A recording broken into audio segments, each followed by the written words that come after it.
ఇప్పుడు మీరు ఇప్పుడు రాజమౌళి గారి దగ్గర టైంకి వెళ్ళడం, చిరంజీవి గారి దగ్గరేమో పని మీద దృష్టి పెట్టడం, ఇంకేం పాయింట్లు ఇంకెవరి దగ్గర నేర్చుకున్నారండి మీరు? ఫస్ట్లో గుర్తొచ్చినాయి ఇంకేమన్నా ఉండే. అంటే ఇప్పుడు బాలకృష్ణ గారు ఒక స్టైల్, బాలయ్య బాబు. ఇప్పుడు కొత్త జనరేషన్ మీ తర్వాత మీరు వచ్చిన తర్వాత జనరేషన్ ఒకటి వచ్చేసింది. ఇది అల్లు అర్జున్, రామ్ చరణ్, ప్రభాస్. బన్నీ కుట్టి దగ్గర ఒకటి నేర్చుకున్నాం మేము. బన్నీ కుట్టి అంటాం. బన్నీ కుట్టి అంటే మలయాళంలో కుట్టి అంటే చిన్నపిల్లడు అని. అవును, మేము ఆర్యాలో పనిచేసాం కాబట్టి మా ఇట్లా చిన్నపిల్లడు, పెద్దగా రేడు స్టార్ రేడు అదే. అదే బన్నీ కుట్టి కూడా లొకేషన్కి వచ్చినప్పుడు లొకేషన్ తిరుగుతూ ఉంటారు. మా నమస్కారం అన్నాం అనుకో, నమస్కారం అన్నా కానీ మనల్ని పట్టించుకోడు, ఆయన డైలాగులోనే ఉంటాడు. ఓకే, నమస్కారం పెట్టినా కానీ అది అంటాడు. నమస్కారం ఎక్కడో ఎప్పుడో చాలాసేపు గుర్తు వచ్చిన తర్వాత నమస్కారం మాత్రం అంటాడు. డైలాగ్ ప్రాక్టీస్ లో ఉండేది. అంటే ఇన్వాల్వింగ్ క్యారెక్టరేషన్స్. అదే ఓహో, ఒక్కొక్కళ్ళు ఒక్కొక్క బాడీ లాంగ్వేజ్. అంటే మనం అనుకున్నాండి, ఓహో మనం ఎన్ని చేస్తున్నా కానీ బట్ నెమిరేసుకోవటం బట్టి ఆ పనిలోనే ఉండాలన్న సంగతి మా అట్లా బన్నీ దగ్గర. రామ్ చరణ్ తో వర్క్ చేశారా మీరు? అదే నా మగధీర్ చేశారు. మగధీర్ చేసాం, మగధీర్ చేసాం, రంగస్థలం చేసాం. అసలు సుకుమార్ గారి స్కూలే డిఫరెంట్ కదండి.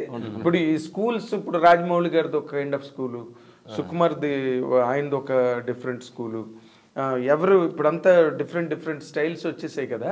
వీటిని అడాప్టేషన్ తో మీకు డైరెక్టర్ గారికి చర్చ ఏం లేదు. మన సుకుమార్ గారు డైరెక్టర్ అనుకుంటే మేము సుకుమార్ గారు అయిపోతాం, అవ్వాలి. దెబ్బకి అసలు ఒకే ఒక్క సమాధానం. లేదా రామ్ లక్ష్మణ్ సపరేట్ గా, సుకుమార్ సపరేట్ గా ఉండాలి అనుకోండి. సుకుమార్ ఆయనలోకి వెళ్ళి ఆయన చెప్తాం, ఆయన గుణం, ఆయన ఆలోచన. అందులో మీకు ఎవరి స్కూల్ ఆఫ్ థాట్ మీకు మీరు పరకాయ ప్రవేశం చేయడానికి? స్కూల్ ఆఫ్ థాట్ మాకు సుకుమార్ గారే చాలా న్యూట్రల్ గా. ఆడాడు మేము ఏ డైరెక్టర్కి వెళ్తే ఆ డైరెక్టర్కి పరకాయ, పూరి గారికి వెళ్తే పూరి గారు, అది ఓకే. బట్ ఎవరితో మీకు ఎక్కువ టఫ్, ఈ మీరు కొంచెం జాగ్రత్తగా ఉండి అంటే అలక్తి అంటే మన సుకుమార్ గారు యాక్చువల్గా అంటే కమర్షియల్ నుంచి ఆయన బయటకు వస్తాడు. ఆయన మేము కమర్షియల్ సినిమా చేస్తుంటాం, తెలియకుండా కమర్షియల్ దీంట్లో వచ్చుద్దామని చాలా యాక్టివ్గా ఉంటాం. కమర్షియల్కి రాకూడదని కొట్లాడుతూ ఉంటాం. ఇది న్యూ జనరేషన్ కమర్షియల్ అనుకో. దీంట్లో ఆయన ఏంటంటే ఎక్కడ చేసింది ఉండకూడదు, చూసింది ఉండకూడదు, ఇంకో ఆలోచన రాకూడదు అంటాడు సుకుమార్ గారు. అందుకని ఇది రాకుండా ఉంటా కోసం నిరంతరం ప్రయత్నిస్తుంటాం. ఓకే, ఒక సుకుమార్ గారి దగ్గర మీకు ఆ ఇష్యూ వస్తుంటుంది. తక్కువదంతా మామూలుగా రెగ్యులర్ గా ఎవరైనా కొత్తగానే ఎవరైనా కొత్తగానే ప్రయత్నిస్తారు. ప్రతిదీ దాన్ని కూడా మనం ఎఫర్ట్ పెట్టాలి. అదే అను, ఎఫర్ట్ పెట్టకుండా ఎలాగవుతాయండి? ఏది అవదు ఎఫర్ట్ పెట్టకుండా. బట్ మీరు ఇందాక చెప్పిన దాని ప్రకారం మీరు రెగ్యులర్ కమర్షియల్ ఫిల్మ్స్ చేస్తున్నప్పుడు ఒక డిఫరెంట్ ఫిల్మ్ చెయ్యవలసి వచ్చిన సందర్భంలో ఆ సందర్భం ఏదండి? మొట్టమొదట మీరు commercial director, commercial fight masters అయిపోయారు అంటే ఫస్ట్ మాకు అప్పుడు అంటే స్టార్టింగ్ స్టేజ్లో ఆర్య సినిమా, ఫస్ట్ సుకుమార్ గారి ఫస్ట్ సినిమా ఆర్య సినిమా. మళ్ళీ సుకుమార్ ఫస్ట్లో అప్పుడే మేము అప్కమ్ ఎదుగుతున్నాం. చిన్న ఒక ఆర్య సినిమాలో మనుషులు రవిడీస్ వస్తారు, రవిడీలు కొట్టకుండా పక్కన ఆయన బ్రేక్ చేస్తాడు హీరో. పాపట్టి కొడతాడు, వాటర్ పైప్ కొట్టేసి, పాములు కొట్టి వీటిని కొట్టి ఆయన గొడవ. మనుషులు కొడతాం చూసే కానీ పాపట్టి కొడతాం ఫస్ట్ టైం కదా. అది వాళ్ళ ఫైటర్లు, పాపట్టే ఫైటర్స్ అంటే ఎమోషనల్, అదే ప్రాప్స్ అంటే భయపెట్టేది. నీరు కొడితే వాళ్ళు భయపెడతాను అదేది. అట్లాంటి కొత్త థాట్లో నుంచి మాకు సుకుమార్ దగ్గర నుంచి కొంచెం క్రియేట్. అది సుకుమార్ గారి థాట మీ థాట అండి? సుకుమార్ గారి దాన్ని చేయటం. మా థాట్ ఏంటంటే సుకుమార్ గారు మాకు ఘర్షణ వచ్చిందంటే చిన్న అన్ని కొట్టిన తర్వాత అట్లా ఏళ్ళు చూపిస్తారు బన్నీ కుట్టి. అలా వెళ్తూ ఎలా ఏళ్ళు చూపి వెళ్తాడు. అది వద్దని ఇక్కడ ఆగింది. అది వద్దంటారు సార్. మేమంటాం అన్ని మీ ఇష్టంగా చేశారు కదా, ఒక్కటే మా ఇష్టం పెట్టి ప్లీజ్ సార్ వెళ్తుంది అంటాడు. అంటే నా తోడి పెట్టుకుంటే దానిలా బగులుద్ది మీకు అని అంటే చెప్పటమే, నోటితోడు కాదు. అది మళ్ళీ అతడు సినిమాలో రిపీట్ అయిందండి. మహేష్ బాబు రాళ్ళు కొడతారు కదా, రాళ్ళు కొట్టేస్తారు. అది కూడా మంచి వర్క్, బాగా మంచి హైలైట్ అయింది. పీటర్ మాస్ చేశారు అది. ఎందుకంటే అది చూసే పారిపోతారు వాళ్ళు రౌడీలు.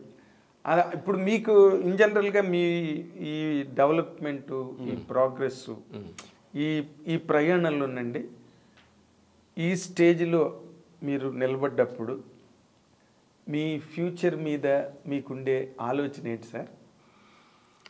అంటే మేమేంటంటే ఒక పని చేస్తుండే ఇంకొక పని కూడా పక్కన పెట్టుకుంటూ ఉంటాం.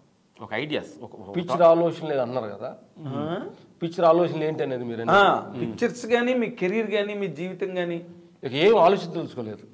ఏంటంటే ఇకనేమి భగవంతుడిని కోరదలుచుకోలేదు, చాలు ఇచ్చేసాడండి. ఆయన ఏమి ఇచ్చినా తీసుకోవడానికి డిసైడ్ అయ్యాం. ఒకటి చాలు భగవంతుడు అని ఏంటంటే మేము ఇంకా లేని వాళ్ళు చాలా మంది ఉన్నారు అప్కమింగ్ వచ్చేవాళ్ళు ఉన్నారు, వాళ్ళకి లైఫ్ ఏంటి మాకు చాలు సాటిస్ఫాక్షన్ అందుకని భగవంతుడిని ఏ గోల్ లేకుండా భగవంతుడిని అడగకుండా పుస్తకానికి నిల్లులో ఉన్నాం. ఎందుకంటే ఆయన చాలా ఇబ్బంది పెట్టాం, మేము ఏడిసి ఇబ్బంది పెట్టాం.